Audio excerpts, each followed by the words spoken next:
आइए मनाते हैं स्वतंत्रता, एकता, विकास और लोकतंत्र के 75 साल।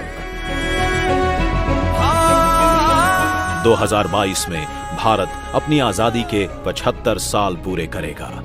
आइए इस महापर्व की तैयारी में जुट जाते हैं। भारत भारत भारत भारत, आइए बनाते हैं आत्मनिर्भर भारत। आइए मनाते हैं भारत की आजादी का अमृत महोत्सव।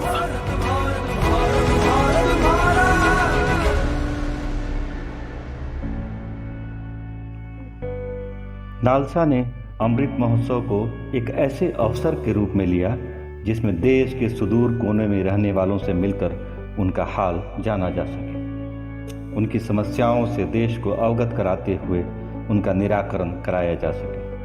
साथ में उन्हें यह भी एहसास कराएं कि देश की आज़ादी, देश के संसाधन, देश की न्यायिक व्यवस्था पर उनका भी समान हक है। I commend NALSA for its vision to promote an inclusive legal system to ensure fair and meaningful justice to marginalized and disadvantaged sections. I am glad that NALSA is working towards our constitutional objective of providing equal and barrier-free access to justice. I also compliment NALSA for launching this awareness drive on Gandhi Jayanti. 25 years ago, NALSA has rendered service to crores of people and helped them in realizing their rights and entitlements, all free of cost. But now, we need to turn our efforts into a movement. Towards this end, NALSA is embarking on this ambitious 6 weeks program beginning on the auspicious day of Gandhi Jayanti till the birth anniversary of Pandit Nehru. NALSA's goal should be, if the needy cannot reach us, we shall reach the needy. Making this noble mission a grand success will be the real tribute to our founders. NALSA and state legal services authorities have developed a robust system of legal aid delivery and empowerment in the country right up to the grassroots level that each Indian can be proud of. Just 1 week, let's actually have more than a month and then try to reach out to every marginalized section in the country, and therefore this Pan-India awareness program. We have large backbone of and support of state legal services authorities, district legal services authorities, taluka legal services authorities. This apparatus and the panel advocates, paralegal volunteers, every one of them who is associated with the work of legal aid, he will be doing a bit of their service every time. इस pan India campaign की शुरुआत के पूर्व सप्ताह में मगध विश्वविद्यालय बोधगया में बच्चों के अधिकार संरक्षण पर आयोजित विधिक जागरूकता कार्यक्रम में माननीय मुख्य न्यायाधीश, माननीय कार्यकारी अध्यक्ष बालसा एवं माननीय न्यायमूर्ति श्री आशुतोष कुमार ने शिरकत कर नालसा के पैन इंडिया कैंपेन की सफलता के लिए अनुकूल जमीन तैयार कर दी। कैंपेन की शुरुआत के बाद बिहार न्यायिक अकादमी एवं बिहार राज्य विधिक सेवा प्राधिकार में आयोजित विभिन्न कार्यक्रम और उनमें मुख्य न्यायाधीश सहित पटना उच्च न्यायालय के सभी माननीय न्यायमूर्तिगण की उपस्थिति ने पूरे बिहार में चल रहे जागरूकता एवं पहुंच अभियान को गति प्रदान कर दिया।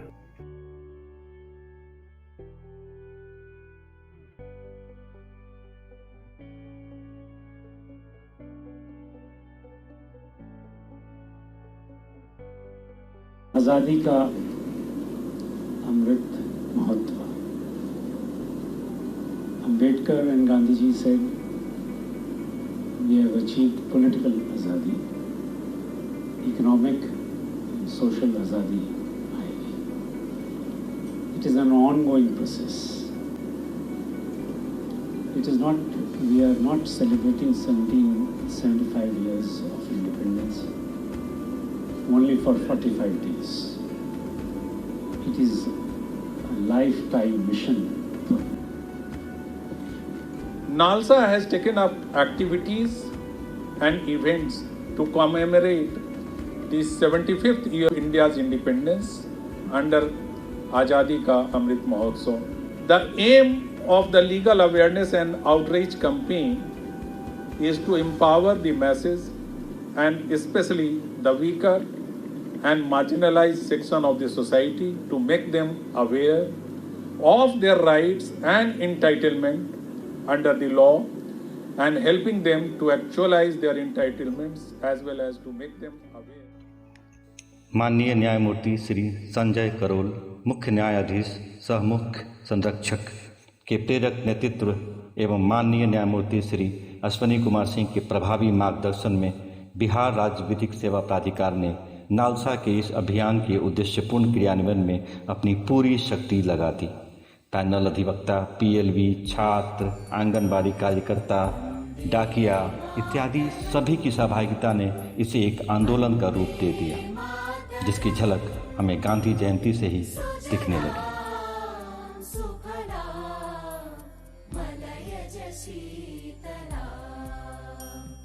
सस्य श्यामला मातरं वन्दे मातरम्।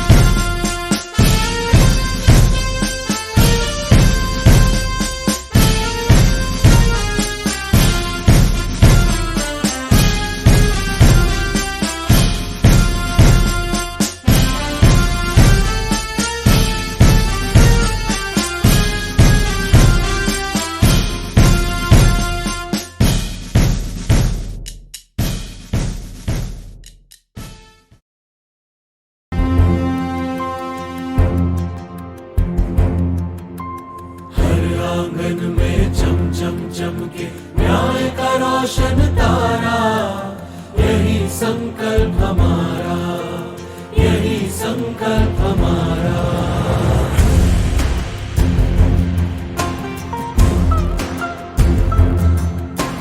नालसा के न्याय दूत हम सबको न्याय दिलाएंगे, इंसाफ का उजियारा हम घर घर तक पहुंचाएंगे। औरत, बच्चे, दुखिया, निर्धन हम बोलेंगे सबके लिए। अब न्यायालय के दरवाजे हम खोलेंगे सबके लिए। निर्बल का बल बन जाएंगे, देंगे सबको सहारा, यही संकल्प हमारा, यही संकल्प हमारा।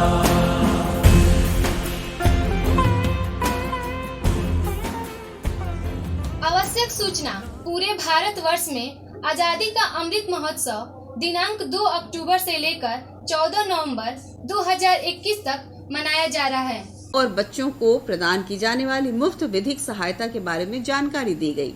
आप ही को करना, इसका निर्धारण आपके टीचर नहीं करेंगे, आपके गार्जियन नहीं।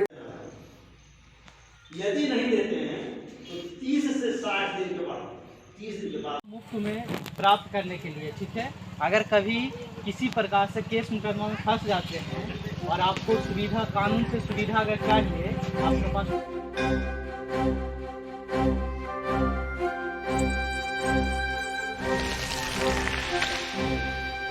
एहसास न्याय का सबके लिए, आकाश न्याय का सबके लिए, उल्लास न्याय का सबके लिए, विश्वास न्याय का सबके लिए।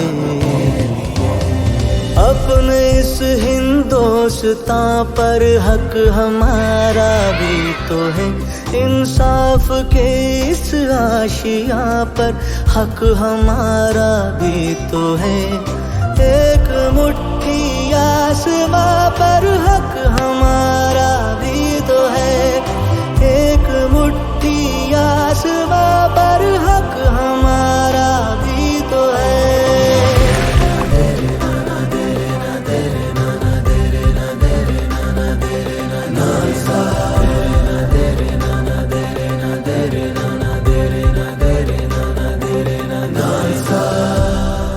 इतना सोचो दर्द हमारा कहीं सुना न जाएगा, अब न्यायालय खुद चलकर चौपालों तक आएगा। लाचारों को न्याय मिलेगा, दुखियारों को। वैश्विक महामारी कोरोना के दो लहर देखने के बाद पूरे देश की तरह न्यायिक जगत भी इस सदमे से उबरने का प्रयास कर रहा था। इस पृष्ठभूमि में पैन इंडिया अभियान ने मौका दिया कुछ अलग सोचने का, कुछ अलग करने का। बिहार में माननीय मुख्य न्यायाधीश श्री संजय करोल एवं सभी न्यायमूर्तिगण की सक्रियता ने न्यायिक जगत में नई चेतना एवं ऊर्जा का संचार किया। इस अभियान के मध्य में 30 अक्टूबर को गोपालगंज एवं 31 अक्टूबर 2021 को सिवान में बहुमंजिली न्यायालय भवन के उद्घाटन में माननीय मुख्य न्यायाधीश न्यायमूर्ति श्री संजय करोल के साथ माननीय न्यायमूर्ति श्री राजीव रंजन प्रसाद, माननीय न्यायमूर्ति श्री मधुरेश प्रसाद, माननीय न्यायमूर्ति श्री मोहित कुमार शाह, माननीय न्यायमूर्ति श्री अंजनी कुमार शरण, माननीय न्यायमूर्ति श्री अनिल कुमार सिन्हा, माननीय न्यायमूर्ति श्री प्रभात कुमार सिंह, माननीय न्यायमूर्ति श्री सुनील कुमार पवार, माननीय न्यायमूर्ति श्री पुनेंदु सिंह, माननीय न्यायमूर्ति श्री सत्यव्रत वर्मा एवं माननीय न्यायमूर्ति श्री राजेश कुमार वर्मा की मौजूदगी में न सिर्फ न्यायिक पदाधिकारियों के आत्मविश्वास को बढ़ाया, बल्कि न्याय आपके द्वार एवं न्याय सबके लिए की परिकल्पना को भी जनमानस तक पहुंचाया। 24 मार्च 2020 को कंप्लीट लॉकडाउन लगा, लेकिन मेरे साथियों ने मुझे गाइड किया और इंश्योर किया कि एक भी दिन उसके बाद न्यायालय किसी भी स्तर पर क्यों ना हो उसके दरवाजे बंद नहीं रहे। 13 अप्रैल 2020 से लेके आज तक, चाहे वो हाईकोर्ट हो चाहे वो लो कोर्ट हो, digital filing, digital hearing, use of technology has become now the order of the day, और ये सब रहने वाला है। Initiated this process of National Legal Services Authority, in which now the endeavor is to reach out to all and make them aware of their constitutional rights. 1/3 of the High Court of Patna is present here. और मैं सवाल करता हूँ अपने आप से, चाहता हूँ कि आप सब सवाल करें अपने आप से, ये सब यहाँ पे क्यों? न्याय सबके लिए, लीगल सर्विसेज अथॉरिटी का एक मोटो है। मेरा आपसे विरोध है, ये भी कहना है कि हम सब यहाँ चल के इसलिए आए, ये ना केवल न्याय उसके लिए है जो हमारे पास आया, अपनी पीड़ा, अपना दुख, अपनी दर्द है, लेकिन अब हमारे को उसके पास भी जाना है। तो 39 day mandates the state has also asked to provide free legal aid to everyone. दिनांक 1 नवंबर 2021 की विधि विभाग बिहार सरकार की अधिसूचना द्वारा माननीय न्यायमूर्ति श्री राजन गुप्ता को बिहार राज्य विधिक सेवा प्राधिकार का कार्यकारी अध्यक्ष मनोनीत किया गया है। माननीय न्यायमूर्ति श्री राजन गुप्ता के निर्देशन में हरियाणा राज्य विधिक सेवा प्राधिकार ने सफलता के कई आयाम स्थापित किए हैं। बिहार राज्य विधिक सेवा प्राधिकार, सभी जिला विधिक सेवा प्राधिकार इस पैन इंडिया अभियान में पूरी निष्ठा एवं समर्पण से कर्तव्यों का निर्वहन करते हुए माननीय कार्यकारी अध्यक्ष बालसा का अभिनंदन करते हैं, अभिवादन करते हैं। विश्वास है कि माननीय की मानवतावादी सोच एवं दूरदर्शी विचारों से बिहार राज्य विधिक सेवा प्राधिकार अपने उद्देश्यों की ओर तीव्रता से अग्रसर होगा।